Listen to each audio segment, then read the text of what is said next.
Olá, sejam bem-vindos ao nosso último episódio do Lunch Break. O Lunch Break é um dos eventos do SET Experience produzido pela SET. Durante esta temporada, recebemos heads e CEOs de grandes empresas nacionais e internacionais do nosso mercado de tecnologia, mídia e entretenimento. Contamos com o chat para comentários e networking entre os participantes, além do Q&A para perguntas diretas aos painelistas. Faça seu login e interaja conosco. Agradecemos também o restaurante Noar Steakhouse e toda a sua equipe. Neste episódio abordaremos o tema Produção de Conteúdo e Transformação Digital. Contaremos com a presença de nosso moderador, Mentor Neto, CEO da Spinoff Digital, e de seu ilustre convidado, Marcelo Taz, jornalista e comentarista da TV Cultura. Preparados para mais um almoço conosco? Então, bom apetite e o almoço será servido. Passo a palavra ao nosso moderador, Mentor Neto.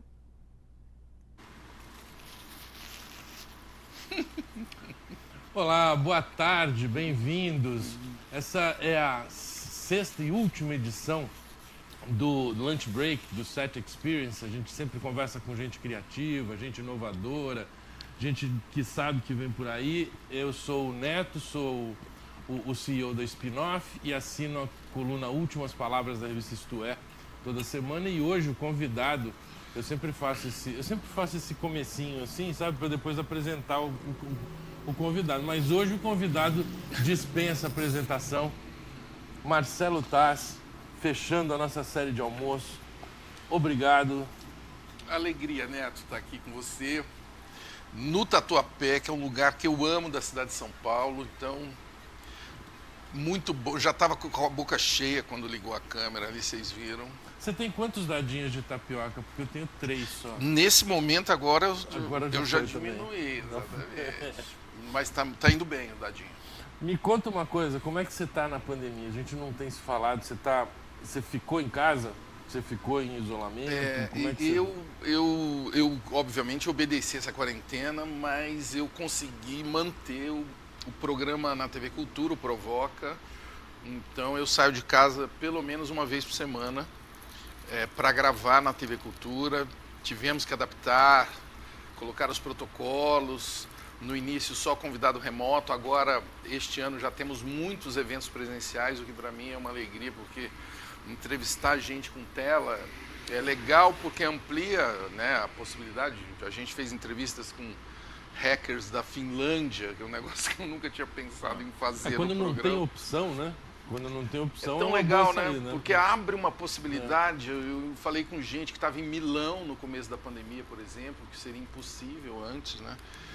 E vou entrevistar o fundador da Wikipedia agora, daqui 2 semanas. Então é uma coisa que o programa não tinha, assim, um horizonte que o programa não tinha. Por outro lado, é chatíssimo, cara. A falta de contato. A falta do contato pessoal, não obviamente pela pessoa, mas o esforço que você tem que fazer.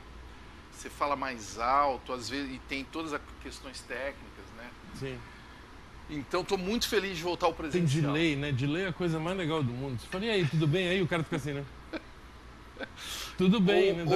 Ou o que é pior, Neto, às vezes trava num sorriso desfavorável. Um sorriso, Pra mim qualquer sorriso é desfavorável. Então, se travar, eu já tô com problema, não tem jeito. Mas o que é legal dessa sua pergunta é que, assim, para manter a rotina do meu projeto na TV, que é o que eu toco já há 2, 3 anos, eu também tive que mudar a minha rotina, né, de atendimento, principalmente de eventos, que é o que eu faço bastante, palestra e debate, né? E na pandemia aconteceu uma coisa absurda, assim, a gente bateu o recorde absoluto de trabalho, assim, em 2020. Sim. Nós fizemos 107 eventos. Mais que 2 por semana. E é difícil isso acabar, né?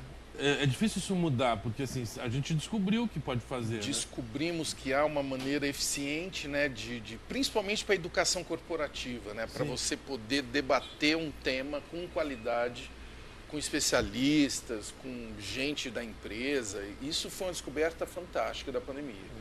Por outro lado, eu tenho falado muito isso com o pessoal, agora que a gente vai viver essa fase de transição, é legal pensar como devem ser os eventos presenciais. Não vamos voltar a fazer aqueles eventos presenciais, né? Naquela maluquice, naquela correria. Mesmo escritório, né?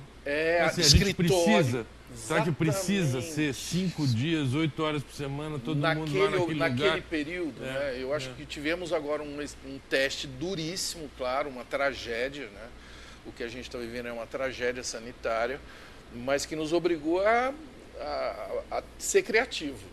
Sim. E muita gente, né? Nós vimos aí empresas nascerem, a gente viu negócios surgirem, e principalmente assim, eu tive a alegria de encontrar parceiros,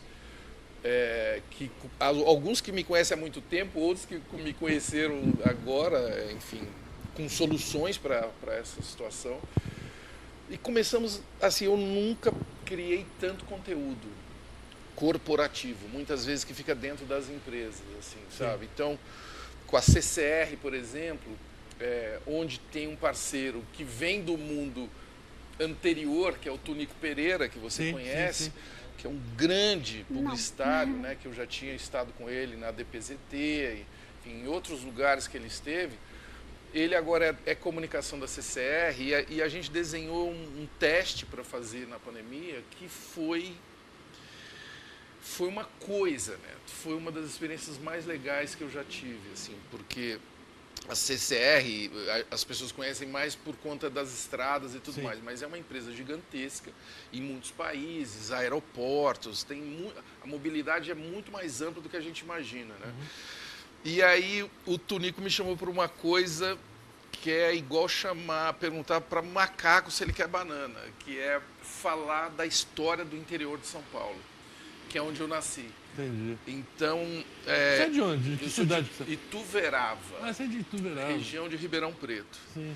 E eu achei que eu conhecia o interior, mas agora, quando a gente fez essa série com 10 cidades do interior para a CCR, né, os movimentos das cidades, cara, como é legal a história dessas cidades, né? O quanto que exige de tecnologia, de gente criativa, o quanto que Dom Pedro II tem a ver com o interior de São Paulo, com ferrovias, enfim, com música, né? Mas, já que a gente está falando de história, eu queria botar no ar, eu até pedi para o pessoal preparar, uma cena histórica, que eu não sei se você já sabe qual é. É uma cena de 1986, de um jornalista que sumiu, eu não sei mais onde é que ele anda, chamado Ernesto Varela. Um jovem repórter, entrevistando, para quem não conhece, né, o Ernesto Varela está aqui ao nosso lado, quase, então 50% do Ernesto Varela está aqui, o resto. E na Copa, ele era um jornalista, um repórter petulante. Eu acho que essa é uma boa... Petulante? Não é? Ele era petulante. Não, você está sendo injusto com o Varela. O Varela é ingênuo. Ele tem uma certa ingenuidade também. Ele é ingênuo. Ele é muito delicado até para fazer perguntas. E essa cena que a gente vai ver... Essa que você vai botar é a mais quente da história do... Não, essa, para mim, no jornalismo, na história do jornalismo brasileiro... Essa é a que quase pegou fogo. É. Mas normalmente as entrevistas eram assim, né? Tinha uma certa serenidade, digamos. Então, nessa cena, na Copa de 1986, o Varela estava entrevistando... Eu só vou dar o contexto aqui, o Nabi Abichedi, que era um cartola, né? Um cartola enfiado da CBF, enfiado lá dentro da concentração da seleção. Então vamos ver essa cena, depois eu faço uma pergunta para o Taz relacionada a isso. Vamos falar em futebol. O senhor não acha que o senhor está usando a Copa para se promover politicamente? Absolutamente. Você que insinua isso e maus jornalistas insinua como não, você. eu estou falando textualmente. Nunca usei, você está falando. Você Não está falando, estou insinuando. você tá falando textualmente porque você quer desvirtuar uma entrevista que é desportiva. Então você também é um mau profissional, como um mau brasileiro. Então a Porque última... você já sabe que o envolvimento político com relação à seleção já causou sérios prejuízos à seleção brasileira. Então você é um daqueles maus brasileiros que prestam mau serviço à seleção brasileira. Será que Tá eu sou um mau encerrado, brasileiro, Valdeci? Eu acho que você é. Uma pergunta Eu acho que você é com as perguntas cretinas que você está Então, fazendo. uma pergunta futebolística para terminar a entrevista. A futebolista que eu te dou, com todo prazer. Qual é a sua próxima jogada? Eu não jogo, eu trabalho. A jogada é a sua numa mente obscura. Obrigado pela entrevista. Até logo.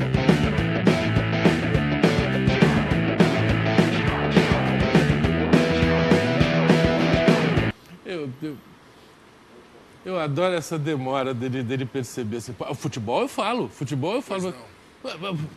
Na hora que ele entende qual é a sua próxima jogada, é muito bom. Mas a pergunta que eu queria te fazer é o seguinte: você não acha que falta, hoje em dia, dada a situação toda que a gente está vivendo, Ernestos Varelas e perguntas mais incisivas? Como é que você acha que o jornalismo está enfrentando a situação que a gente está passando? Então, olha, eu vou te responder e vou provar que o petulante não cabe pro Varela. Tá. Hoje tem muita gente petulante, isso tem muito conflito, tem muita agressividade, né, no jornalismo, tem gente tentando atacar o jornalismo, inclusive, desqualificar o jornalismo. Dos dois lados, né? Dos dois lados. É uma fase bem crítica, né, que a gente está vivendo na mídia, porque há uma tentativa, especialmente desse governo, né, de desacreditar a fonte de informação. Isso é perigoso, né? Isso é muito perigoso. Porque o legal é você ser criticado, como foi aí o Nabi, e você ter a chance de responder, né?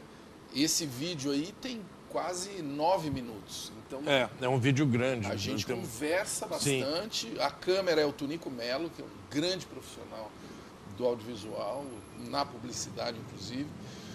E aí, cara, há uma conversa e o conflito era o quê? Ele queria proibir os jogadores de falar de política. De falar, sim.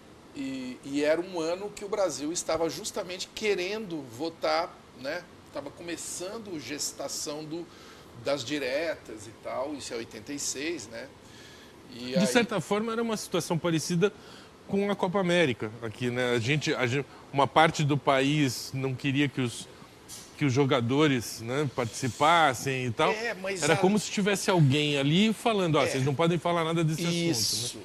Né? Isso. Só que era mais grave. Claro. Por quê? Porque não tinha eleição no Brasil. Sim. E 85, né, foi uma grande frustração, porque ia ter o colégio eleitoral, e, enfim, ia ter as pessoas queriam votar, mas acabou sendo uma eleição indireta, né? E acabou acontecendo aquilo que a gente sabe, com Tancredo e tal. Mas o Nabi, ele queria o quê? Ele queria que o jogo... Ele queria não, ele proibiu o time de abordar o assunto política. Você imagina isso? Não. Sócrates, Casagrande. A democracia corintiana não pode falar. No México, não dá. Um país totalmente latino, né, com a torcida lá celebrando na rua. É óbvio que a política estava, né? Então eu acho bacana ver esse vídeo e trazer para essa sua pergunta de hoje, porque o que falta hoje eu acho que é mais simplicidade nas perguntas, ingenuidade. Ingenuidade no sentido não de ser bobo, mas de querer saber o que está acontecendo. Sim. Entendeu? Hoje há pouca gente querendo saber o que está acontecendo. A pessoa já entra no noticiário. Não, mas já entra falando, preconcebido. eu sei tudo, eu sei tudo. Quem não É. estiver falando o que eu sei, está errado. É rede social, né? A ideia da rede social é que o cara expande para o jantar, né? Para todo lugar, né? Então, mas essa é uma prosa boa, porque a gente não pode botar culpa na rede social. Não, eu não acho que a Não culpa é é da rede social. Eu digo só que esse comportamento você vai aprendendo via algoritmo. O algoritmo vai te dando essa sensação que você vive nesse nicho de gente que concorda com você.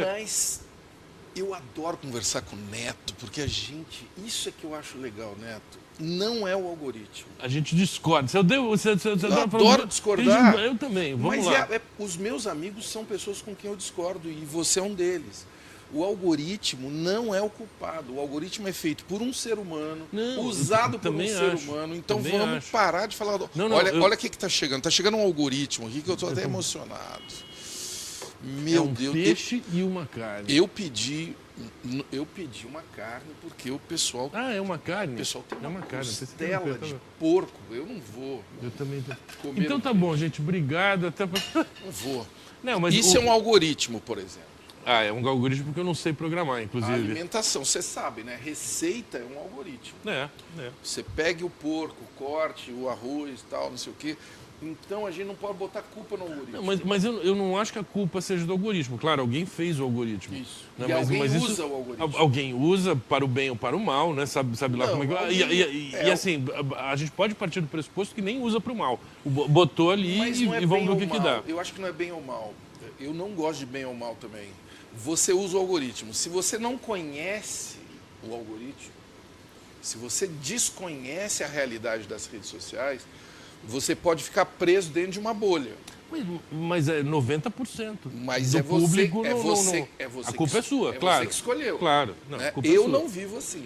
Eu sigo gente muito diversa. Eu participo de grupos de WhatsApp que vão da extrema esquerda da extrema direita. Uai. Você não é referência, eu digo assim, da população em geral. Você sabe o que você tá. Aliás, é uma coisa que eu ia te falar também. Você é um cara que sempre... talvez as pessoas não conheçam esse teu lado, né?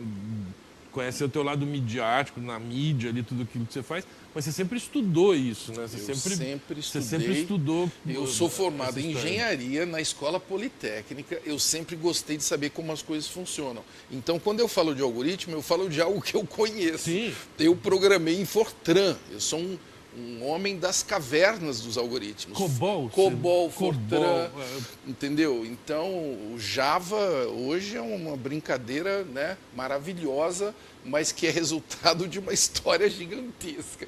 Então, eu tive a sorte de ter essa formação com tecnologia e começar a trabalhar com comunicação muito cedo também. Comecei muito cedo, né? O Varela ali que a gente viu tem 24 anos e tal.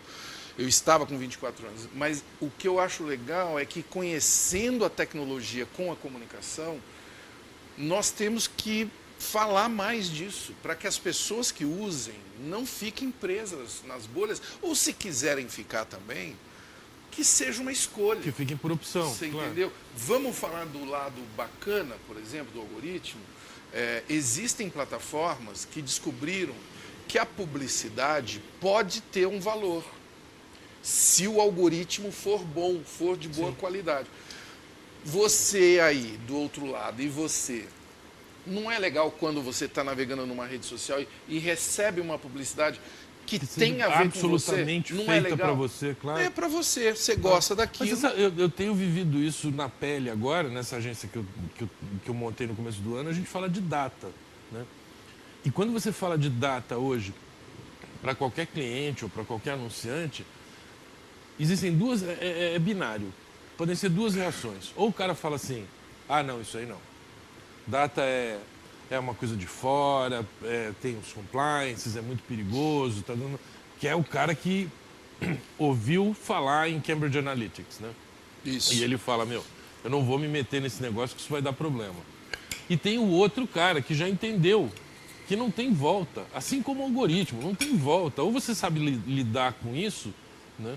Ou você vai ser o cara que vai ficar falando, não pode, não pode, ou você vai ficar boiando, você vai perder o trem, né? É. Por isso que a gente precisa se educar de novo, né? Como sempre, se reeducar para usar bem essas ferramentas, para falar com transparência, por exemplo, da parte jurídica, o que pode, o que não pode. Claro. O que é censura e o que não é. Até porque isso é curioso, assim, a assessoria jurídica que a gente tem Eu vou começar agência... a comer aqui. Tá, eu vou também. A assessoria jurídica que a gente tem na agência é do Marcelo Leonardi, que é um cara que ajudou a escrever a lei, ele realmente conhece muito de LGPD. E eu te digo que a gente ficou com um trauma. Assim, quando você fala de LGPD, muita gente fala assim, não pode fazer mais nada. Mas não, é o contrário. Pode o fazer contrário. muita coisa se você souber o que é possível fazer. É o contrário. Né? É para nos proteger, mas não é para nos proibir de nada também, Não. entendeu? É para a gente aprender a usar. E é um né, início de debate, né? Sim. A LGPD é uma coisa legal da gente falar, porque é uma coisa que nós temos que acreditar. A União Europeia foram os caras que começaram querendo discutir dados de um jeito sério, de um jeito adulto, né? Os Estados Unidos perderam Eles esse são os barco. adultos, né, do mundo, os europeus. Assim, Eles um são, pouco- mas eles já perderam muitas corridas tecnológicas, né? Inclusive a da internet. Sim. O preconceito que a Europa tem com relação à tecnologia. Como um bom adulto, Isso, preconceituoso. como um tiozão. É um tiozão. A França é o exemplo mais claro disso. Assim, tem preconceito com computador. A França tinha inventado a internet antes da internet existir. Não sei se você tem idade para isso. Não, o que eu sabia era A França tinha um aparelhinho em cima de toda a televisão, tinha um nome, mini não sei o quê, que era uma internet interna de Paris, verdade, é que verdade. você achava o seu restaurante, era incrível. Eu ia em Paris e eu ficava, caramba, os caras inventaram aqui. E aí, Você ia para Paris e falava, os caras inventaram um negócio que só vão inventar daqui a uns anos. só daqui uns anos. Aí, quando já estava inventada, obviamente, Claro, a internet. na Arcanet, a na- internet é de 69, Sim. né? Americana. Os Militar, né? Nasceu militar, Militar e depois acadêmico. universitário, É. sim. E aí a França e a Europa toda, né, eu acho que não soube ler esse sinal.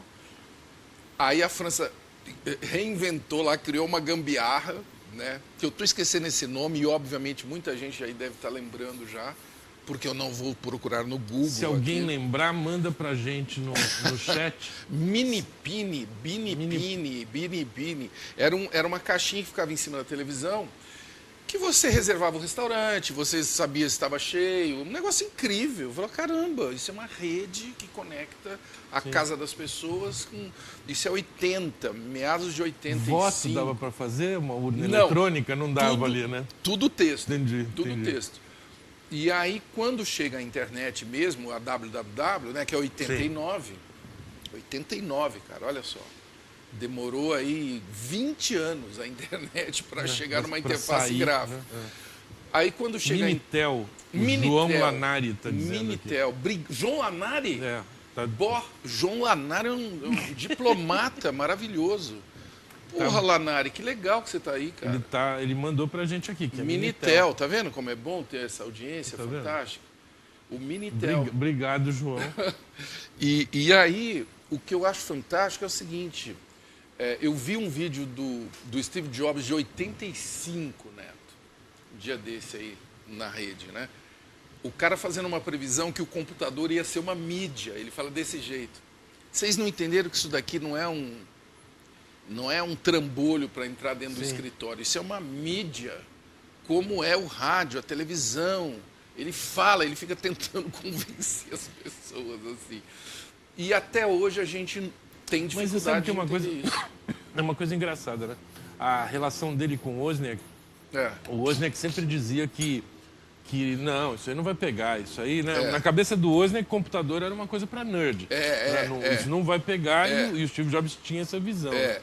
Há uns 4 anos, mais ou menos, o Wozniak veio aqui para o Brasil e eu fui assistir uma palestra dele. Assisti, quando terminou, ele bateu um papo com quem estava lá, eu, obviamente, né, fui lá beijar o sapato dele, enfim. E aí eu falei para ele assim, o que você acha, a gente estava falando de tecnologias novas e tal, eu perguntei para ele, o que você acha de impressora 3D? Aí ele fez assim, isso não vai pegar. Aí me deu vontade de falar para ele, você realmente não mudou nada, né? Não que vá pegar ou que não vai pegar, mas eu digo assim, é um cara que você primeiro imagina, né, que esteja sempre trazendo as tecnologias do futuro, mas não, ele é um cara realmente nerd, Neto, assim. quem tiver qualquer certeza hoje em dia está muito mal informado. Quem fala não vai pegar, tá mal informado. Pode ser que não pegue, mas não existe certeza, entendeu? Inclusive impressora 3D. Eu já vi muita gente que eu admiro falando, tirando sarro de impressora 3D. Mas a Tesla, o Musk, ele está imprimindo já, né, Sim. peças de foguetes Peças enormes, de grande tamanho Eu estava vendo essa semana e o chassi revolucionando uma indústria, assim, Sim. por dinheiro, com custo, né, reduzindo o custo. Eu vi essa semana um vídeo que mostra a máquina que faz o chassi do Tesla, uma máquina que vem da França, inclusive, assim. Não, é uma impressora 3D. É uma impressora Só 3D. faz uma vez só Claro. aquele negócio, tchau, sai o chassi inteiro. Claro, então a gente tem que tomar cuidado com certeza, sabe? Falar isso não rola, isso... As redes sociais acabaram, sabe? Essas certezas. Não... Agora, nós temos que fazer o que nós estamos fazendo aqui, sabe? Discordar, perguntar como seria ser, né? Ou por que não dá para aceitar esse tipo de controle. Deixa eu te perguntar, por falar em controle. A gente estava falando do jornalismo de hoje, o que falta, a ingenuidade que você diz que falta e que é verdade, né, das perguntas mais diretas. E a gente ouve na contramão disso uma tentativa, eu vou usar a palavra censura, mas você entende o que eu quero dizer com isso, uma intenção de censurar de alguma maneira a imprensa. Ao mesmo tempo, no ano passado, quando o Trump estava falando e estava mentindo ali claramente, a CNN saiu do ar e falou: o cara está mentindo, nós não vamos transmitir mais isso aqui. Né? Pega guarda isso numa gaveta. Na outra gaveta tem o Zuckerberg no Congresso. Quando a AOC perguntou para ele, você vai, né, filtrar isso? Ele falou, não, a gente coloca o que o cara quiser, porque é importante que o usuário possa saber que ele está mentindo. Né? Que pode ser até um sofisma aí para falar, eu não quero me criar caso com isso. Não é um sofisma, eu só vou te interromper. O Zuckerberg está mentindo. Quando ele fala isso, ele está mentindo. Ele está mentindo. A única intenção, eu estava dando esse voto de confiança. A única intenção dele, a gente sabe qual é. Sim. Ganhar muito dinheiro e ele por isso eu não vou ele não cortar tem nenhum interesse em promover a galera se virar mídia. Isso é uma puta mentira. Então me fala. E aí, essa é a minha crítica ao Facebook. Eu acho o Facebook uma empresa incrível, obviamente, revolucionária, criativa e tudo mais, mas ela não é transparente. E não sou eu que estou dizendo. Não. É a Verstager, que é a mulher que manda na comunidade europeia sobre isso, entendeu? O Facebook não é transparente. E está aprendendo a duríssimas penas, demorou para reconhecer. Sim. O Zuckerberg mesmo foi a primeiro hearing que ele foi, que botaram ele na parede, foi na Europa. Né? Aí que ele levou um susto, porque nos Estados Unidos ele é muito, você não acha? Ele é tratado de um jeito... Eu acho que no hearing dele no Congresso americano, a única pessoa que colocou ele na parede foi a AOC. Mas foi depois da Europa. Não, foi depois da Europa. Quando a Europa botou ele na parede, aí os americanos resolveram botar. Por que não botaram antes? Você vê que não tem nem preparo. Os senadores ali faziam perguntas para ele ingênuas, assim, perguntas de quem não está acostumado. É falta de preparo ou porque tem muito investimento lá dentro?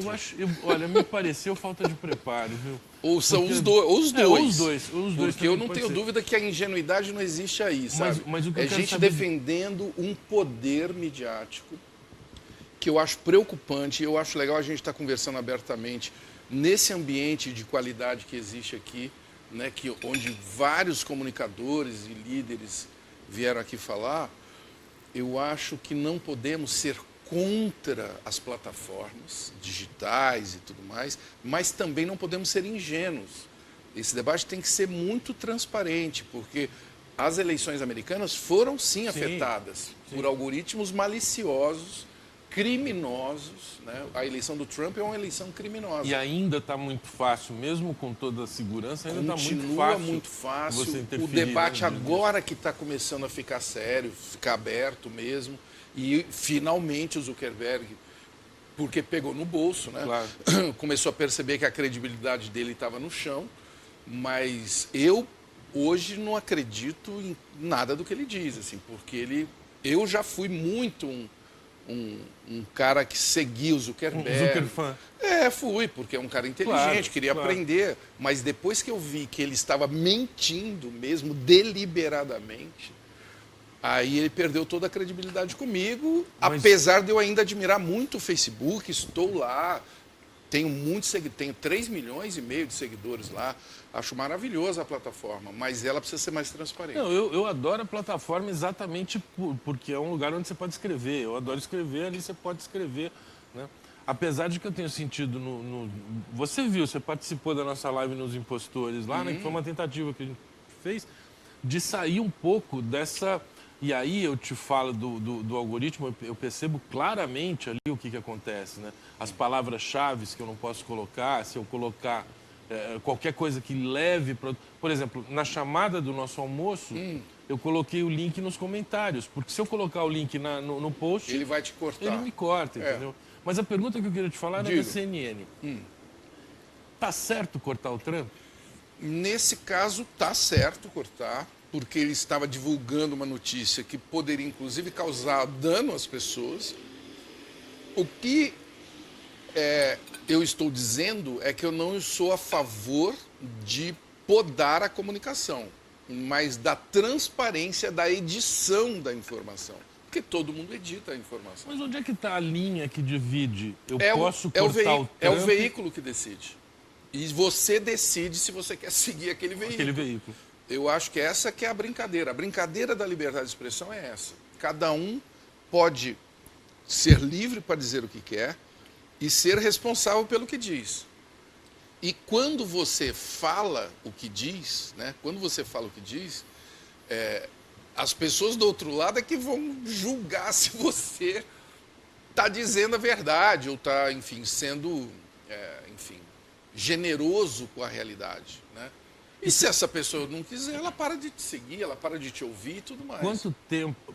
Bom, do mesmo jeito que o Trump estava mentindo, a gente cansa de ver o Bolsonaro mentir também. Sim. Né? Quanto tempo você acha que a gente está de um veículo falar, não vou botar isso no ar? Já está começando a acontecer, felizmente, porque eu acho que a mídia, fazendo agora uma crítica da mídia, onde eu estou inserido, inclusive, eu acho que a mídia deu muito espaço para o presidente Bolsonaro ficar falando lhufas na televisão só porque ele é o presidente. Então aquela cobertura... Mas isso volta para o Ernesto Varela. Não. Está faltando Ernesto Varela. Mas não sei. Mas o que eu quero dizer é o seguinte, quando você tem um presidente que para no cercadinho, foi ele que inventou o cercadinho. Sim. Ele inventou que aquilo ali era uma entrevista coletiva. Não era. Aquilo ali é um... O que é aquilo? É uma fusarca. É um gerador de meme. Ele está ali falando só para quem...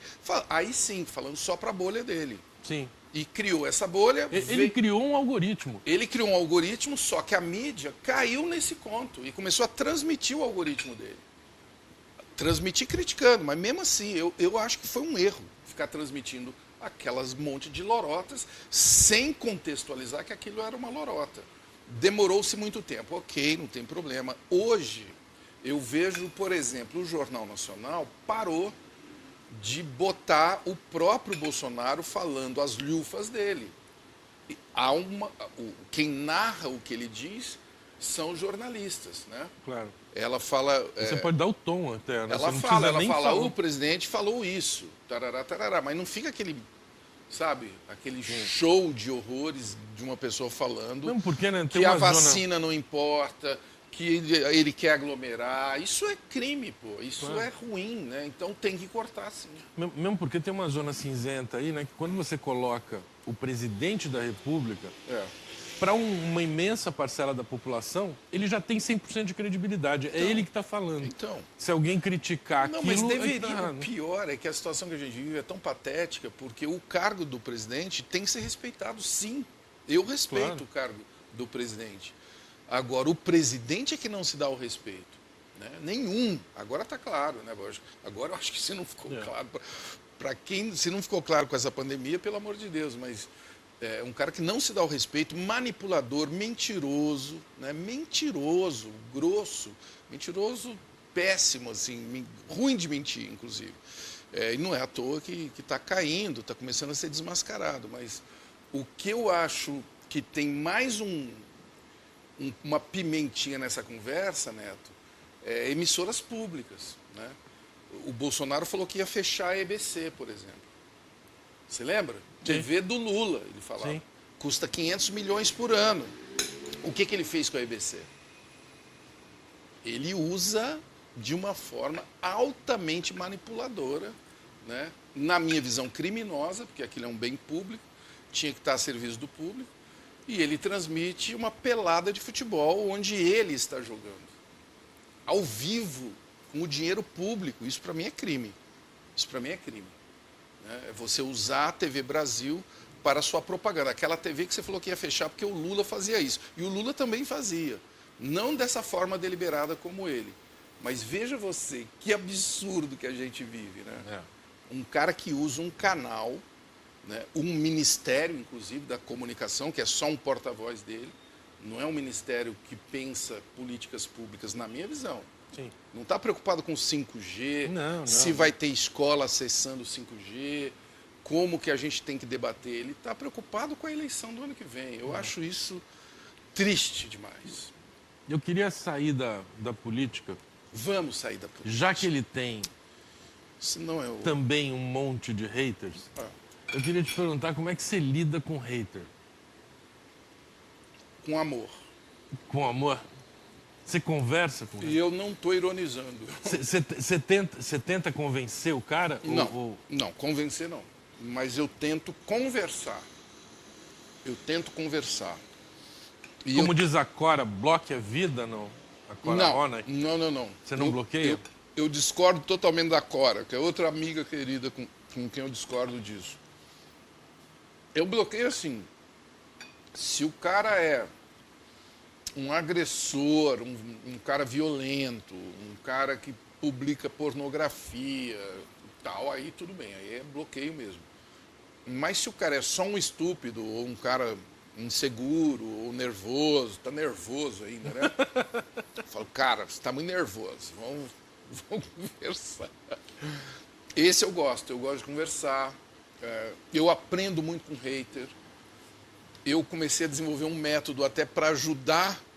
Porque, Você vai fazer um livro? Não, sério. Vou fazer um livro para ajudar hater. Sim. Assim, isso vai vender muito. E ajudar as empresas, porque as empresas são muito lidar com hater, vítimas claro. disso, né?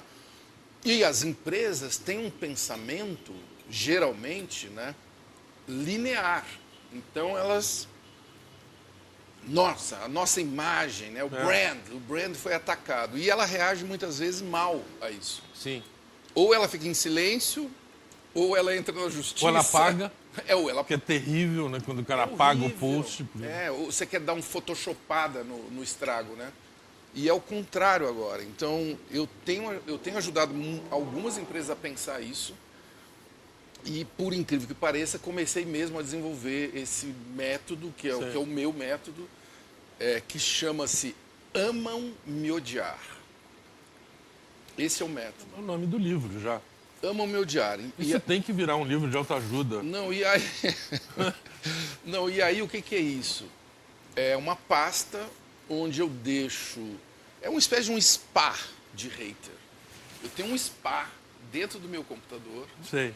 Onde os meus haters ficam lá levando uma Eternizados. massagem. Não, levando uma massagem. Entendi. Tomando uma caipivódica.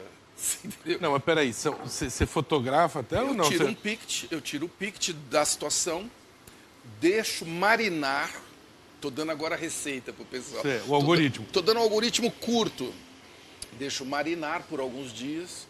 E volta e meia eu... Você é uma pessoa muito paciente, tá? Isso não é paciência, Neto. Isso é uma eu coisa... estou pensando em negócio. Você tem lá dentro pessoas que podem te dar dicas preciosas sobre o que não é legal em você. Sobre um jeito que você falou. O que não é legal de uma marca, né? Ou de uma marca. Como que a marca marca pisou no tomate. O hater vale ouro, gente. O hater vale ouro. E aí eu deixo ele descansando, eu ponho... Agora tem essas massagens muito famosas. Você está fazendo essa agora? Tem a tântrica. Tem a tântrica, para alguns haters pode ser útil. Tem a tântrica, para o pessoal mais natural tem as fáscias. Uhum. Você já fez massagem nas suas fáscias, Neto? Não. Deve fazer. Não é fácil? Fáscias. Nós somos todas fáscias aqui, o nosso corpo inteiro são fáscias. Eu sou uma bochecha inteira aqui. E, enfim, a gente está brincando, mas é sério esse assunto. É um lugar que eu deixo os conflitos que foram criados, os conflitos graves, obviamente, que não é esse dia a dia e tal. Algumas Você já coisas. foi processado Já. Pela tua relação no gente muito Twitter? conhecida.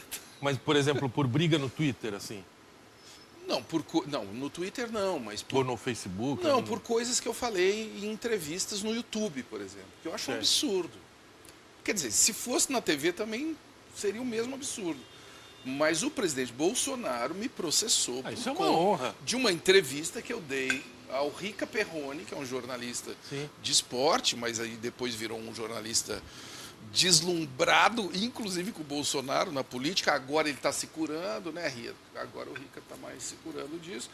Mas é um jornalista que eu respeito. E o Rica, enfim, em 2017, às vésperas quando estava começando a campanha ali de 2018, o Rica me entrevistou e eu falei o que eu penso do Bolsonaro. Ele é racista, homofóbico. E isso não é porque eu acho.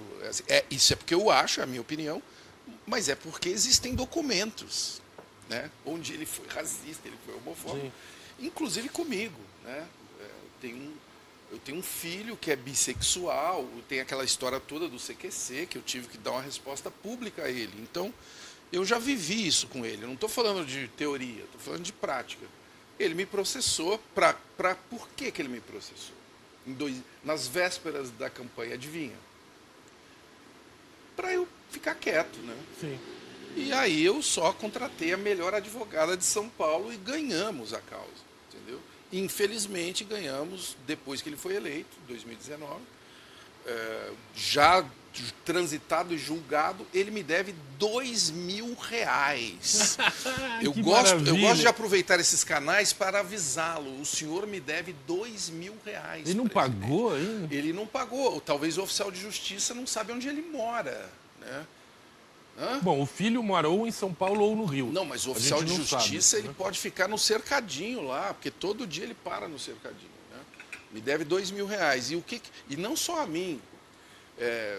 Vários jornalistas que foram processados agora, inclusive, ou foram processados, ou os jornalistas processaram o presidente por agressões, que é o caso da Patrícia Campos Melo, da Folha, que foi agredida Sim, sim. de uma forma ridiculamente tiozona, com piada de churrasco, só que erótica, falando. Não, Como ele sempre um faz, horror, né? Como ele um sempre horror. faz. E ela ganhou também a ação contra ele. A Roberta Albuquerque está perguntando pra gente. Como é que você vê um influencer digital, né? Já que você foi... Ela já coloca no passado. Você Sim. foi um influencer midiático, Eu né? acho, eu gosto Mas disso, não tem problema. também acho, assim, você hoje é um influencer digital. Talvez eu estou pensando alto aqui, talvez até porque os influencers midiáticos vão perdendo a sua importância. Você tem que caminhar para o influencer digital. Você poderia fazer um paralelo entre a produção de conteúdo, eu queria falar de produção de conteúdo contigo também, dos anos 80 e 90 para a produção agora. É mais fácil ter seguidor hoje ou fã antigamente? Então, é diferente, né? É bem diferente e isso é legal. Essa pergunta é legal para entender o que realmente mudou, então, né? Para mim, antes de tudo, assim, esse negócio de influencer digital, eu tenho uma tese. Nós vamos parar de usar a palavra digital, pessoal. Gravem isso, tá? Daqui a pouco a gente vai se sentir ridículo falando de digital, não sei o que digital, porque... Internauta. Não, a gente, assim, você tem o influenciador, você tem Não, o digo, da jornalista. mesma forma que a gente não fala É. internauta mais, né? Assim, quem é o internauta? E da mesma forma que não existe mais. Você lembra que os jornais gostavam de botar assim, Folha Online? Você lembra disso? Sim. Não faz sentido. Só tem a Folha de São Paulo, não tem Folha Online, né? E a gente fazia isso antes, né? Não tem o New York Times Online, nunca houve, aliás. Sim. Então nós temos que entender que antes nós tínhamos uma situação que você tinha os telespectadores, os assinantes, os seus leitores e tal, com quem você tinha um contato muito raro, muito raro.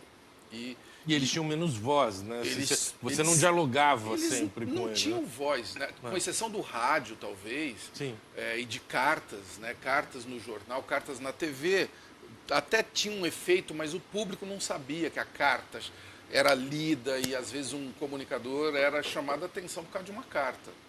Então o público sempre teve a influência, mas ele não sabia. Não sabia que tinha. Ele não sabia. Essa é uma diferença legal da sua pergunta, né? Quando você começa a ter as pessoas coladas em você, e eu me sinto muito privilegiado de ter participado dessa transição, porque o CQC estreia em 2008 e eu estreio no Twitter em 2007. Desde 2007 eu estava usando o Twitter para entender o que era aquilo. Quando estreia um programa ao vivo como o CQC, é legal que eu comecei a testar essa plataforma com Claro. uma coisa que estava rolando ali dentro da TV. Foi muito legal. Ver assim... Não, um laboratório delicioso, E o né? cara que está me vendo agora falando da gravata e no outro bloco eu falo que alguém falou da minha gravata. No intervalo vai ver o que está Eu acontecendo, nunca tinha né? É pensado demais, nisso. né? E sem falar das sugestões de pauta, do engajamento. Sim. E aí muita gente, às vezes, fala do CQC sem olhar para esse ponto, né? Qual foi o segredo do CQC, né? Porque o projeto que atingiu um break-even e uma reputação e patrocínio e tal, num recorde, assim, num tempo muito recorde. E eu sempre falei, foi a internet. Eu falei, inclusive, para os argentinos, e eles não acreditaram em mim, Neto. Os argentinos que, para quem não criaram sabem... o formato. Criaram o formato. Eles que do criaram o CQC. formato me perguntaram uma vez, a que você atribui o sucesso do CQC do Brasil? Eu falei, internet.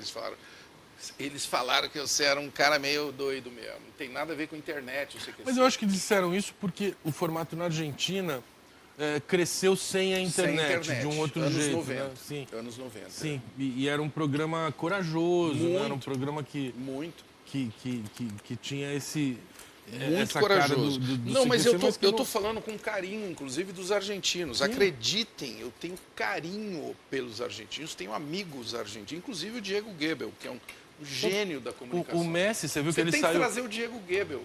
Então, o Messi, você viu que ele saiu, né? Do Barcelona, né? Sim. Ontem. Sim. Ele tá vindo pro Corinthians, né? Ah, claro. Ele tá vindo pro É o Corinthians clube, agora. é o clube ideal para ele. É o clube que ele sempre deveria ter estado, né? E ele é um dos argentinos que eu gosto muito. Cara, eu tenho alguns eu argentinos não que eu acho gosto. que o Messi é argentino. Eu acho que começa por aí. Você acha que ele é brasileiro? Não, ele é de Barcelona. Ele é de nasceu Barcelona. em Barcelona. Ele é de Barcelona. Literalmente. Verdade. Ele está.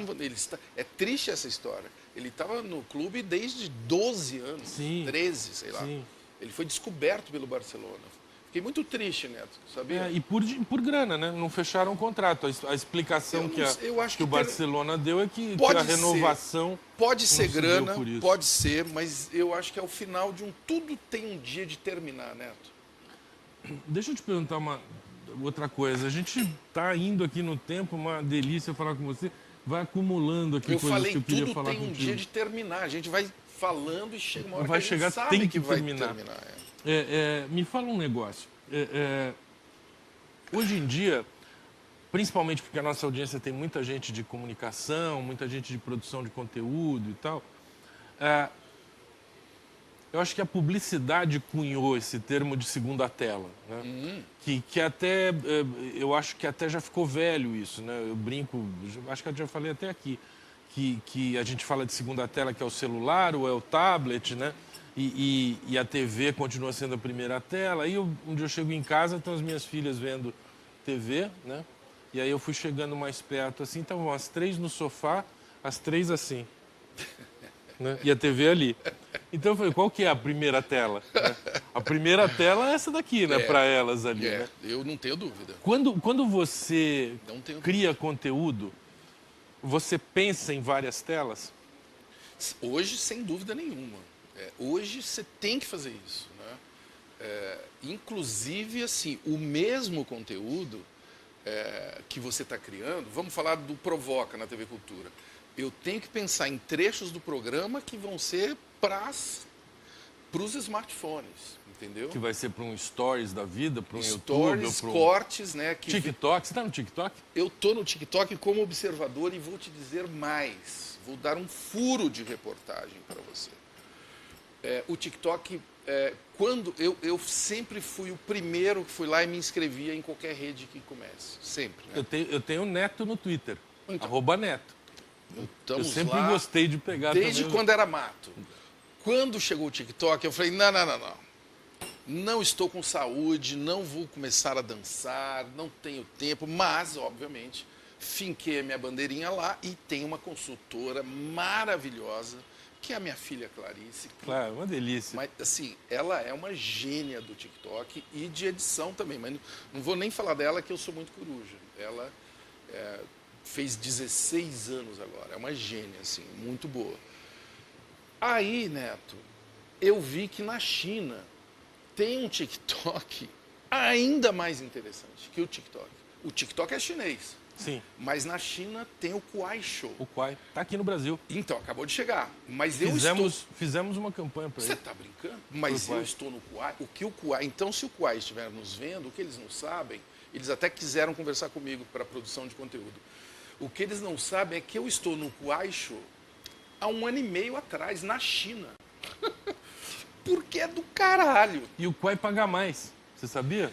Eu não sei. Eu vi Eu não duas... sei porque nós ainda não estamos trabalhando. Não, eu vi Mas duas coisas engraçadas Mas o que do eu Quai. acho ruim na versão que eu vi no Brasil é que não tem o melhor do que eu vejo na China, sabe? Que é a edição dos conteúdos. O da China, e obviamente eu não falo chinês, eu fiz o meu login e lá eu sou Marcelo Taz, na China, né? E tenho um seguidor brasileiro. Que é a sua filha. É a Ludmila Tavares, que é uma pessoa que estuda tudo isso e a gente troca muita informação. Mas o que eu acho bacana é que essas plataformas... E o Kuaishou tem uma coisa na China, ele visou o mercado das cidades médias, com 10 milhões de habitantes. Cidades médias chinesas. Cidades médias, né? Olha, tem assim, Neto, dezenas de cidades médias, em torno de 10 milhões. De 10 milhões de habitantes. E o TikTok está no Tier 1, que ele chama. A China divide em Tiers 1, Tier 2, Tier 3, que vão fazer esse ranking de cidades. E o TikTok está nas 4 grandes cidades chinesas. Assim, ele lidera totalmente. Esse outro cara... Beijing, Xangai, Shenzhen, deve ter mais alguma outra. Shenzhen e Guangzhou. Guangzhou. E aí, eu acho que posso estar enganado.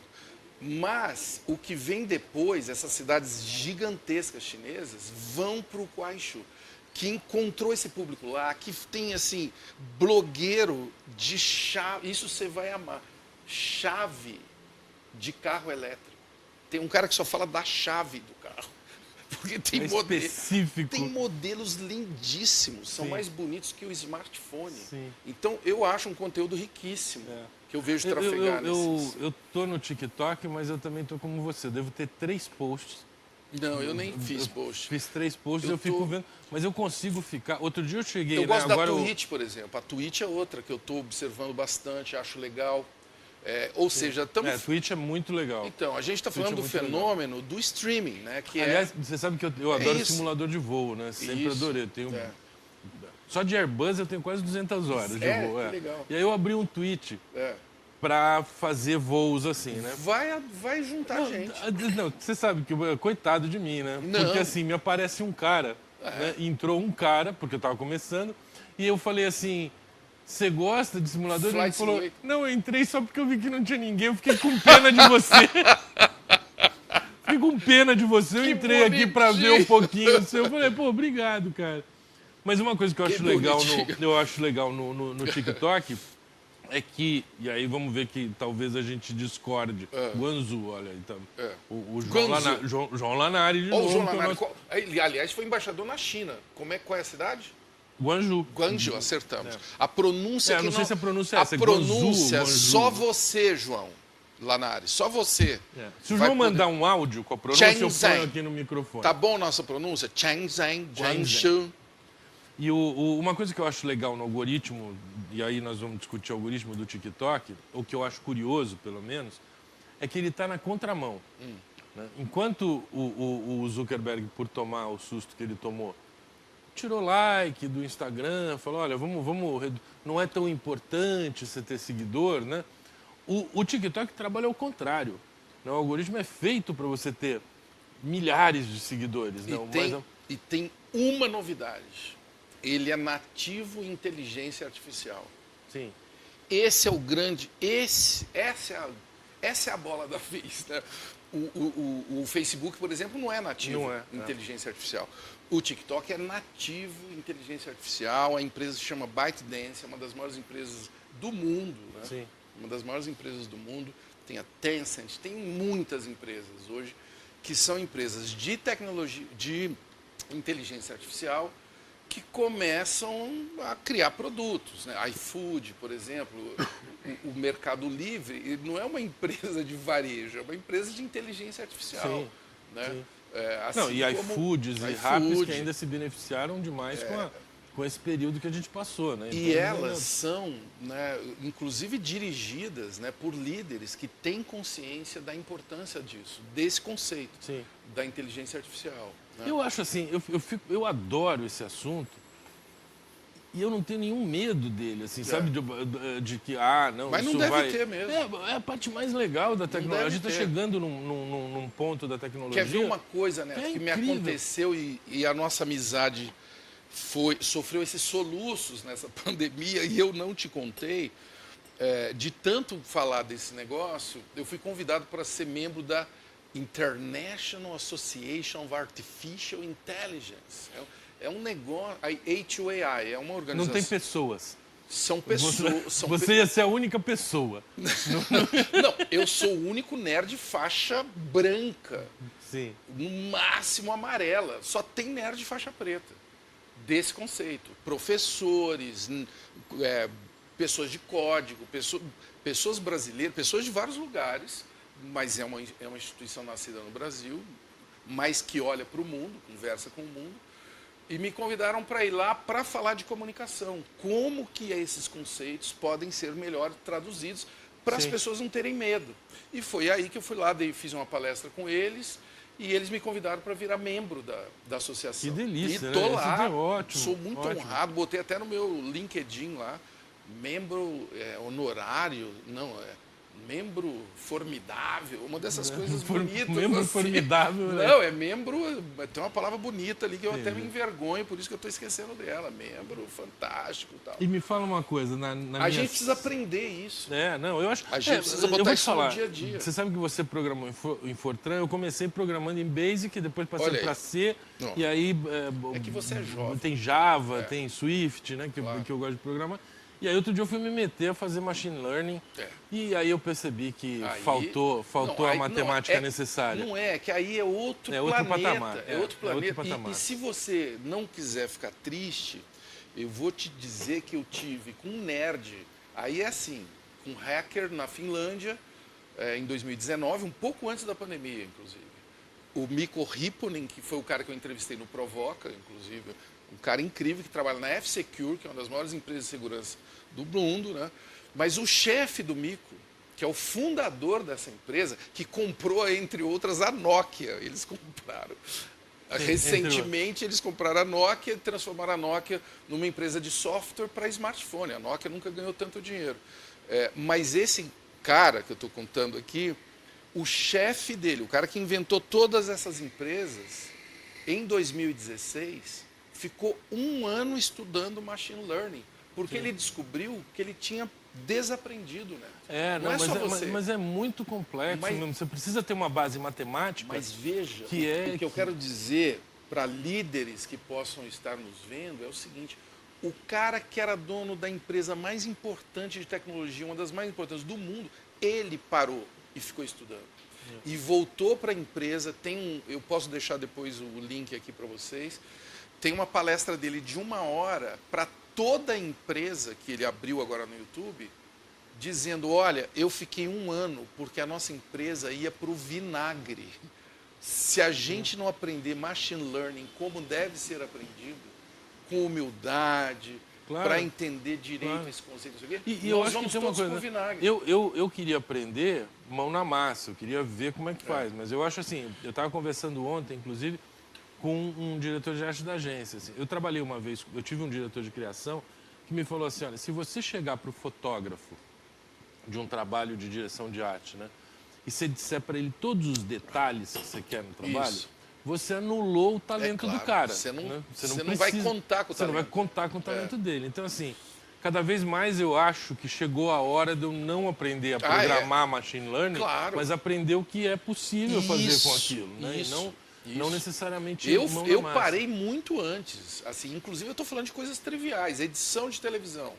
Eu editava tudo, eu fazia de tudo. Eu carregava as caixas, eu fazia, editava, punha som, tarará. Chegou uma hora que eu vi que era mais legal eu saber como contar a história, conversar com o cara Com o editor. que está amando fazer aquilo ali. Claro.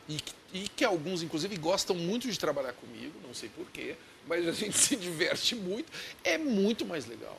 E isso está valendo também para pessoas de código. Então, deixa eu te Eu tenho fazer uma trabalhado com pergunta que tem muita a ver. gente de código agora desse jeito, Neto, com criatividade. Sim, gente sim. de código que é incrível. Eu tenho visto muita gente de código que está louca de tesão de fazer coisas criativas e não fazer só E, aquilo. e aí é bom defender esses nerds. Tem preconceito contra eles. Né? Esses nerds ficam, às vezes, eles não participam da reunião de criação. Tá errado. Tá errado. Deixa eu te perguntar uma coisa que a Luana perguntou aqui. Assim, o conteúdo sempre foi o rei. É. Com toda essa transformação digital, ele continua rei? Ou os formatos cada vez mais. e meios de exibição passaram a ser os protagonistas? Não, cada vez mais o conteúdo é rei. Finalmente. Você Não é entendeu? forma, é conteúdo. Não, é conteúdo. Cara, esse negócio de forma. Forma é uma coisa que tem tempo de vida. Você entendeu? Quando surgiu a MTV, eu lembro, cara, eu fiquei 3 dias sem dormir. Mas a MTV até hoje eu acho legal. Até hoje eu sinto que falta você- dela. Eu sou um viúvo de MTV, entendeu? Não, eu não estou falando mal da MTV. Eu estou falando que quando ela surgiu, eu Sim, fiquei foi uma 3 dias sem coisa. dormir. Aí depois aquilo vai ganhando outras coisas, outras formas de fazer aquilo ali. Formas. Né? Outras formas, entendeu? Não é mais aquilo, tem outras formas. Hoje não é MTV. Hoje tem milhares de MTVs, milhares de VJs. Aí até respondendo melhor aquela pergunta, a diferença dos anos 80 para hoje, né? 80, 90 para hoje, nós éramos youtubers a lenha naquela época. A gente produzia conteúdo e não tinha onde publicar. Não tinha o YouTube, né? Aí a gente ficava correndo atrás das emissoras, dos patrocinadores conseguia um e espaço. tudo mais. Aí, bum, consegue, aí vai, né? Agora não, agora tem uma multiplicidade absurda, assim, multiplicidade.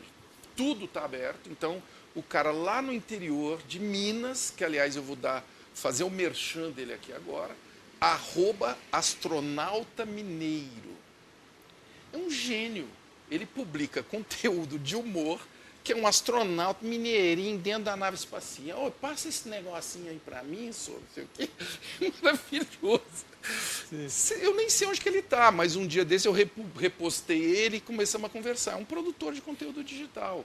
Sim. Ele faz e publica. E tem até uma coisa sobre a tecnologia, né? Eu não sei se você viu uma entrevista do irmão da Billie Eilish, não vou lembrar agora o nome dele. Uma entrevista dele no Jimmy Fallon. E que ele fala assim, hoje qualquer um pode ser produtor, né? Eu comecei a fazer as coisas da Billie Eilish em casa, né? Então o que a gente fez? Como o toolbox, né, é igual para todo mundo, eu comecei a pegar sons na rua. Olha aí. Então ele bota uma música que é super conhecida dela, uma das que é conhecida, ele fala assim, tá vendo esse som no fundo? Assim você ouve um zzz, Isso aí a Billie foi no dentista. Quando ele usou o negócio, ela gravou. E aí, quando ela chegou em casa, ela falou, eu gravei. Ele é eu gravei. genial. Então Ele vamos é usar genial. isso Ele é aqui, genial. né? Ele é genial. Falando- 18 anos, né? É, É incrível. um incrível. negócio, né? Que Incrível. talento. Não, e que família, né? Porque o irmão maravilha. produzindo, ela... Maravilhosa. Maravilhosa. O Olímpio José Franco pergunta, Marcelo, como é que é a sua sensação de substituir Antônio Abujanra na TV Cultura? Cara, é uma sauna. É como se você está dentro de uma sauna, o que é maravilhoso, porque eu amo sauna, mas é muito intenso, né? Porque o Abu é mestre, né? O Abu, eu tive a felicidade de conviver com o Abu por alguns anos, inclusive na TV Cultura. Eu estava fazendo Vitrine, que era um programa, inclusive, sobre mídia, sobre Sim, eu lembro revolução do Vitrine, digital. Puxa vida. E o Abu estava iniciando o Provocações. Então, Tinha uma apresentadora no Vitrine que depois... comigo, a Fernanda Danelon Muita gente apareceu Ah, ali, né? antes, a Maria Cristina Poli. A Maria Cristina Poli, essa sim, menina do verdade. Fantástico, a Ceribelli. Sim, a Renata. A Renata, isso mesmo. a outra do Vitrine, a querida. Você viu que a minha memória, Neto, para nomes, são todas pessoas muito queridas. A Ceribelli e a irmã do Faustão, que eu não estou conseguindo lembrar. A Eleonor Corrêa, também apresentou o Vitrine. Mas você estava falando do Abu Janra. O Abu é um cara que é um monstro, né? Um homem que influencia o pensamento brasileiro, né? E quando eu recebo o convite da TV Cultura, eu falei, não, imagina, não tem nada a ver, não sei o quê. E aí, é engraçado essa coisa da idade, porque eu fui conversar com a minha mulher, com a Bel, né? Com o Vari, que é atriz e tal. Eu falei, Bel, eu não vou topar, porque esse negócio de... Ela falou, por que você não vai topar? Você falou... Ela me lembrou uma coisa, ela falou assim, que quando você recebesse um convite para fazer um programa de talk show, você só aceitaria, primeiro, se você fosse convidado e se você tivesse mais de 60 anos. Ela falou, você vai fazer 60 anos e você está sendo Seu presente de convidado. aniversário. Seu presente de aniversário de 60 anos. E essa é uma tese que eu tinha, Neto, que para você ter um programa com liberdade e um talk show, que você escolhe o convidado, você escolhe quem você vai, o que você vai falar com ele, você tem que ter liberdade, você tem que ser convidado pela emissora, aquilo tem que fazer parte de um pensamento editorial da emissora. Aí eu resolvi topar esse desafio, que é encarar sentar na cadeira do Abu, me sinto muito estimulado e uso esse espaço, inclusive, para celebrar a memória dele, sabe? Eu acho que os vídeos dele... Ele fez história. Ele fez por 15 anos esse programa. E tem tudo no YouTube, a gente começou a chamar mais, eles têm uma audiência enorme. É incrível como a cultura tem isso, né? A cultura tem o Roda Viva, tem esses programas Rá-Tim-Bum, o Rá-Tim-Bum, todo mundo, inclusive Cocoricó. A Luana manda aqui, a Luana é nossa parte do Lunch Break, da produção do Lunch Break, do set, né? Ela disse assim, quando acabar, então eu vou falar antes de acabar, entendeu? Fazer público isso.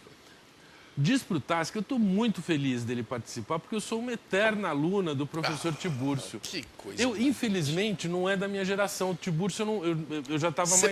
Você perdi. A minha geração é o Varela. Esse você perdeu. Né? Mas o Tibúrcio... O Tibúrcio é, assim... Você é reconhecido na rua? O tempo inteiro. De professor Muito Tibúrcio? mais do que as outras coisas que eu fiz. Mais que o CQC? Mais que o CQC. É incrível isso, Neto. É incrível. E o legal é o seguinte, qualquer lugar da cidade, qualquer lugar do Brasil, geralmente... Isso é genial, né? Porque não é um assim, personagem e é um que negócio, as pessoas têm carinho, E né? eles falam assim, tem um negócio que me deixa muito emocionado, que é assim, você é aquele cara da cultura. Começa assim, você é aquele cara da cultura? Sou. Rá-Tim-Bum. E aí é um cara que tem 30 e poucos anos, geralmente ele está no primeiro emprego, entendeu? E aí, às vezes, ele me fala uma coisa muito triste. Por isso que eu bati tão pesado na TV Brasil. Ele fala, eu agora tenho um filho e eu não posso deixar ele sozinho na frente da TV aberta. Eu não posso deixar. Por quê? Porque é um show de horror. Sim. Você vê pastores enlouquecidos. O Rá-Tim-Bum... Rá-Tim-Bum era do Cal, né? O Cal Hambúrguer não estava, né? Fernando Meirelles. Mas o Cal O Hambúrguer Cal é não tava... Castelo Rá-Tim-Bum. Ah, é Castelo O Rá-Tim-Bum, claro. O Rá-Tim-Bum é o seguinte, depois do Varela, eu volto para o Brasil desempregado com a minha mulher grávida, Cláudia Kopp, que a minha primeira mulher, mãe do Luke. E o Fernando fala, Marcelo, nós vamos criar um projeto, eu, Flávio de Souza, Paulo Morelli e tal, a gente tá, o Flávio Del Carlo, para a TV Cultura, um projeto bancado pela Fiesp, e vai 175 episódios e tem que nós queremos concorrer. Já estava definido. Queremos 175. concorrer com a Xuxa. Eu falei, caralho. Que legal. E tem essa pilha de objetivos pedagógicos, objetivos dificílimos de tradução para conteúdo. Nossa, eu que amei. delícia. Eu amei. Aí eu participei disso. Oh, meu Deus. Desculpa, gente, caiu o álcool gel. Eu participei disso, assim, da criação do Rá-Tim-Bum, isso é demais. 89. A gente produz... Não, o Rá-Tim-Bum foi a Vila Sésamo o Rá-Tim-Bum foi quando geração houve uma 30. decolagem, né, da audiência da TV Cultura. Sim. E depois veio na esteira muitos outros programas, Gloob Gloob, o Castelo, enfim, um monte de outros. Cocoricó, que eu acho genial, genial, até hoje, né? E por isso que tem o Quintal da Cultura, que dá uma puta audiência. Mas as outras, o que esses caras me falam é o seguinte, as outras emissoras abertas eu não posso deixar o meu filho. Isto eu acho, Neto, já que estamos num fórum tão elevado de discussão, de comunicação, nós temos que entender que as emissoras abertas são concessões públicas. Isso está na Constituição. Elas têm que servir ao público. As concessões que são comerciais, inclusive, têm obrigações com o público, e as públicas nem se fala. Por isso que a TV Brasil não pode ser usada como um Instagram do Bolsonaro, ou do Lula, ou de qualquer um. Não pode. Ela é uma emissora pública, assim como a TV Cultura. A TV Cultura é o embrião mais saudável que eu vejo de TV pública no Brasil. É perfeito? Não, não é perfeito. Mas eu acho o melhor deles. Se tiver outro, alguém... Olha, e eu arrisco dizer aí. que a cultura é um benchmark até para fora do Brasil, como uma emissora pública. E já foi premiada várias Sim, vezes, né? A sim. gente já ganhou Emmys, ganhamos todos esses prêmios aí, inclusive com o Rá-Tim-Bum. Deixa eu te fazer duas perguntas. Por favor. A penúltima e a última. Vamos. A penúltima é a seguinte, a gente está passando um fenômeno de eu séries pensei de que ia TV. ser qual é a sua próxima jogada. Ainda Qual é bem a sua que- próxima jogada? Não. Você só fala de futebol. Desculpa. A gente está passando um período que as séries de TV ganharam um espaço incrível, né? Eu sei que, ou pelo menos eu acredito que uma mídia não mata a outra, né? Quer dizer, elas vão sobrevivendo, né? E os Netflix, HBO, eu nunca paguei tanta assinatura, né? Você vai Variados, pagando ali, né? né? Você paga um 18 aqui, 20 Eu ali. imagino você, que eu te conheço. Você deve Nossa, já- mas vai embora o dinheiro. Como é que você vê o futuro do cinema, da sala de cinema? Não só da sala de cinema, mas qualquer evento que a gente ia com muita gente, para mim vai ter que virar uma coisa mais especial do que Pocket, antes. assim. Não, mais especial. Aquilo tem que ser muito legal. Você tem que ter uma razão muito legal para ir, entendeu? Você vai naqueles cinemas... Vou. Aquilo é uma maravilha. Aquilo é uma... Ô, Neto, eu fazia... Por O que sujeito tá de estrogonofe. Por que você eu tá vendo o falei- filme e você sente cheiro de Por que eu estrogonofe. falei do né? lugar que nós estamos aqui? Nós estamos na Zona Leste, no Tatuapé, que é um bairro incrível de São Paulo. Quem não conhece tem que conhecer. A Moca, apesar que eu tenho que falar Moca baixinho, porque o pessoal do Tatuapé, olha lá, ó, o pessoal do Tatuapé não, tem maior rixa com a Moca, bicho. Não pode falar bem na Moca no Tatuapé, não. Mas eu amo o Tatuapé. Mas por que eu conheço essa região? Porque eu vinha ver filme no Central Plaza, na Vila Prudente, que é continuando aqui. Por quê? Porque era a melhor sala de cinema de São Paulo. Então, adivinha onde que eu vim ver, assim, todos aqueles, né, ator? Se você pegar o Matrix, eu vim ver o Matrix aqui. Porque era uma tela, cara, que eu falava, o que é isso? Era uma outra experiência, sabe? Sim. E os meus amigos me achavam um louco, porque a Vila Prudente é bem longe. É quase outra cidade. Mas eu ia Longe lá. pra gente, né? Pra quem mora na Vila Prudente é Não, do lado. Claro, não. Para quem mora em outra cidade. A gente digamos mora em outra assim. cidade. Mas o... Que é um absurdo, né? Eu levei 1 hora para chegar Mas aqui. não assim, é um uma absurdo. cidade. Eu amo de São Paulo. Não, eu adoro, mas eu digo assim, quem não mora em São Paulo Eu não amo. tem essa percepção que você pode ir almoçar num amo. restaurante que está a 1 hora da tua casa. Eu amo São Paulo por causa disso, sabe? Eu amo estar num lugar que é muito longe, que tem uma cultura e que você identifica a cultura do bairro, né? De cada bairro. De como, cada como bairro. se fosse cada cidade. E o mesmo, Central assim. Plaza era assim, a minha hora de ver cinema, aquele cinema, não era qualquer filme, né, que eu ia ver Sim. lá. Mas era ir para a sala 10, eu me lembro, sala 10, para ver o Blade Runner. Hoje, antes da pandemia, você não vai a cinema, você vê em casa. Eu gosto de ir no gosta de- cinema. Eu prefiro ver no cinema e vejo, obviamente que eu vejo em casa também, mas filme mesmo, que você vai mergulhar Qual é a dentro. melhor série que você já viu? Ai, isso vai ser uma injustiça, porque quem conhece série é a minha mulher, meu filho, minha filha, o Miguel, a Clarice, o Luke, nem se fala. Eu gosto de série, não estou dizendo que eu não gosto, mas eu sou um homem muito frugal, muito simplório com série. E vou citar aquela que foi interrompida por causa do escândalo sexual lá do House of Cards. o House of Cards, do nosso presidente americano. É. Né? Aquela série foi uma série que, para mim, deu um clique. Assim. Aquilo é uma loucura. Eu falei, cara, como que alguém consegue contar uma história assim? Conceber uma história E eu tão bem não contada. vou dormir até agora. Eu já vi 5 episódios e eu não quero ir dormir. Eu falei, como que eu cheguei assim? Agora, Maratonar a série. Breaking Bad, quer dizer, tem várias séries assim. Como eu te disse, eu sou muito óbvio com séries. Eu não sou o cara que vou trazer a última série aqui. Eu sou o cara das plataformas, dos documentários, das palestras e atualmente dos podcasts. Eu tenho ouvido coisas que eu estou muito feliz. Não, o podcast está demais. Tanto coisas do Brasil como do mundo. Tem um podcast de comunicação na salinha com um publicitário que você conhece. Eu sou aquele cara péssimo dos nomes, então eu já vou pedir desculpas a ele.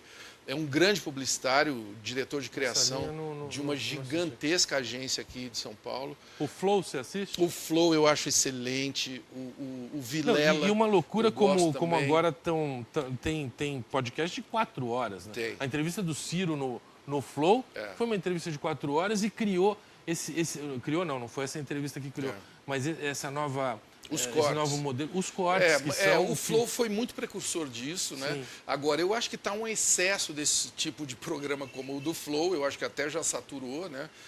Mas por isso que eu gosto desses específicos, assim. Eu gosto do Sway, do New York Times, com a Kara Swisher, que é uma gênia, que tem um outro podcast chamado Pivot, com o professor Scott Galloway da NYU, que é um monstro, e os dois juntos, ele é muito ácido e ela é uma mulher braba demais. Essa é uma mulher do Vale do Silício que pega os caras assim pelo colarinho e fala, você não disse isso.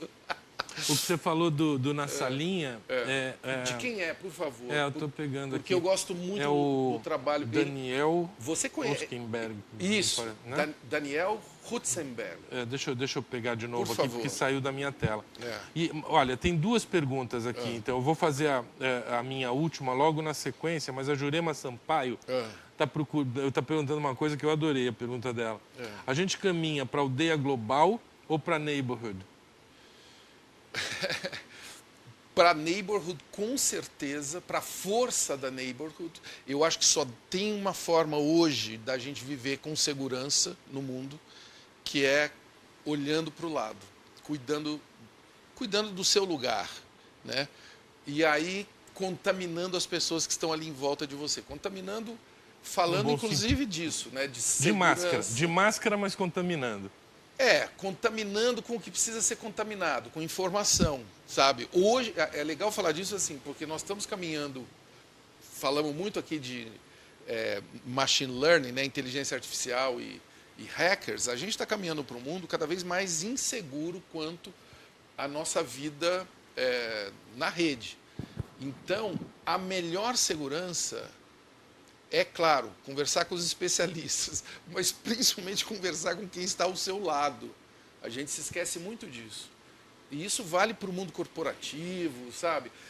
Isso é outra coisa que eu aprendi lendo esses dados. Assim, a maioria dos ataques parte de dentro das empresas. Sim. A maioria absoluta, né? Então, a segurança tem a ver com quem você está, com quem você confia, com quem você constrói coisas para dar lucro, para ensinar as pessoas, para fazer as coisas funcionarem, né? É aí que você conhece as pessoas. O Na Salinha é do Daniel Oxenberg, né? Oxenberg. Ele é CEO da Momentum, que foi, inclusive, a minha agência antiga. É mesmo? Era da plataforma Momentum. Olha aí, né? Que né? vem da... Pô, que legal. Que vem da Macan. E a minha última pergunta para você é: você é otimista? com o futuro, Eu tenho política, essa em, doença. em todos os sentidos, né? Eu tenho essa doença, é de nascença, vocês me perdoem, eu tenho que pedir sempre desculpas, porque eu sou otimista, porque eu trabalho com educação, com comunicação. Se eu não for otimista, eu não vou acordar para trabalhar, você entendeu? E eu vejo os resultados disso, eu vejo que quanto mais a gente consegue conversar E vem uma com geração, qualidade... vem uma geração tão legal aí, Vem cara. uma geração que... E eu gosto muito de dizer o seguinte, eu admiro demais essa geração, mas a gente tem que tomar cuidado para não estigmatizar, porque eles não nasceram sabendo isso que está acontecendo.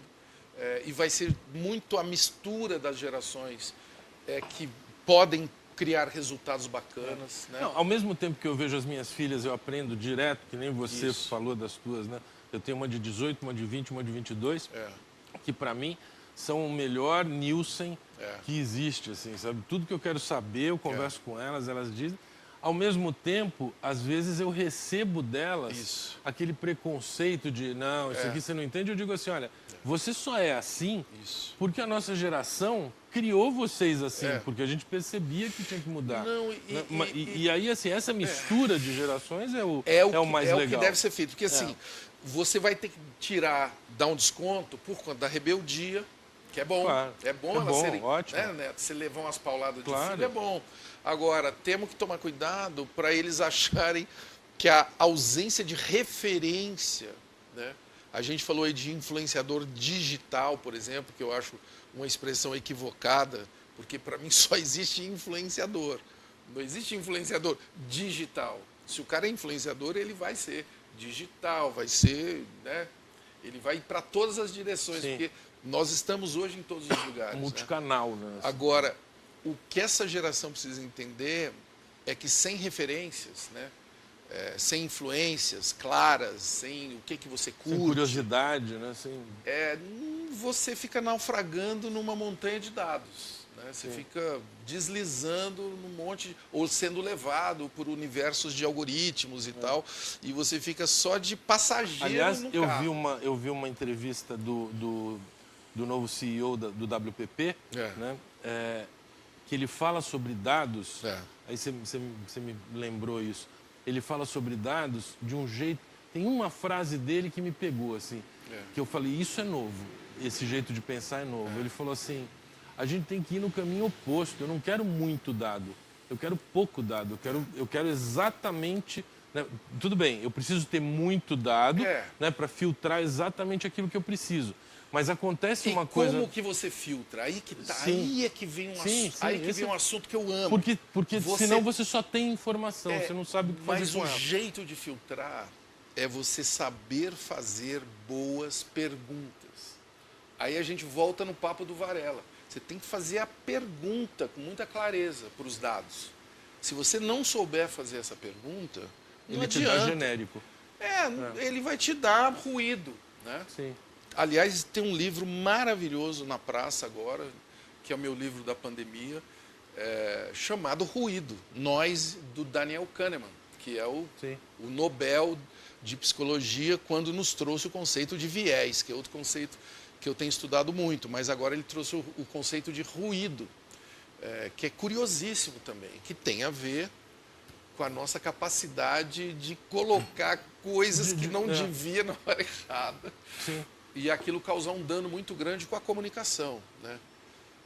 O Kahneman, esse é outro que eu vivo pegando ele em todos os podcasts aí, e eu peguei no Sam Harris, que é outro... No Sam Harris, que é genial. Making Sense. Ele deu uma entrevista ao Sam Harris lá. Ele é muito bom. É quase como era o nome dele que morreu, que era o ateu, que eu adoro. Guru. O Sam Harris virou um guru, né, de muita gente. Christopher Hitchens. Ele Eles eram amigos. Eles eram amigos, fizeram palestras e tal juntos. Eu gosto mais do Sam Harris e é um das minhas assinaturas. Você estava falando em assinatura, né? Eu tenho várias hoje, né? E uma delas é a do Sam Harris. Ele vale a pena mesmo. Tais. Ei, prosa Acabou. boa, só. Nossa Senhora. Acabou. Olha, hoje a gente se excedeu. Olha aí. A gente se E excedeu. nem bebemos, hein? É. Imagina se a gente tivesse bebido alguma coisa aqui. Para comemorar o nosso último episódio, a gente ficou 1h30 aqui de conversa bom. e ia mais até. Uma alegria, querido. Obrigado, Eu que obrigado. agradeço. Agradeço aí a vocês pela paciência, pelos comentários, pelas perguntas. E eu agradeço para todo mundo que acompanhou essa série de almoços, né? É almoços? Não, é almoços. Almoços. Eu sempre fico no almoços. Vamos procurar no Google de Portugal. De Portugal, assim.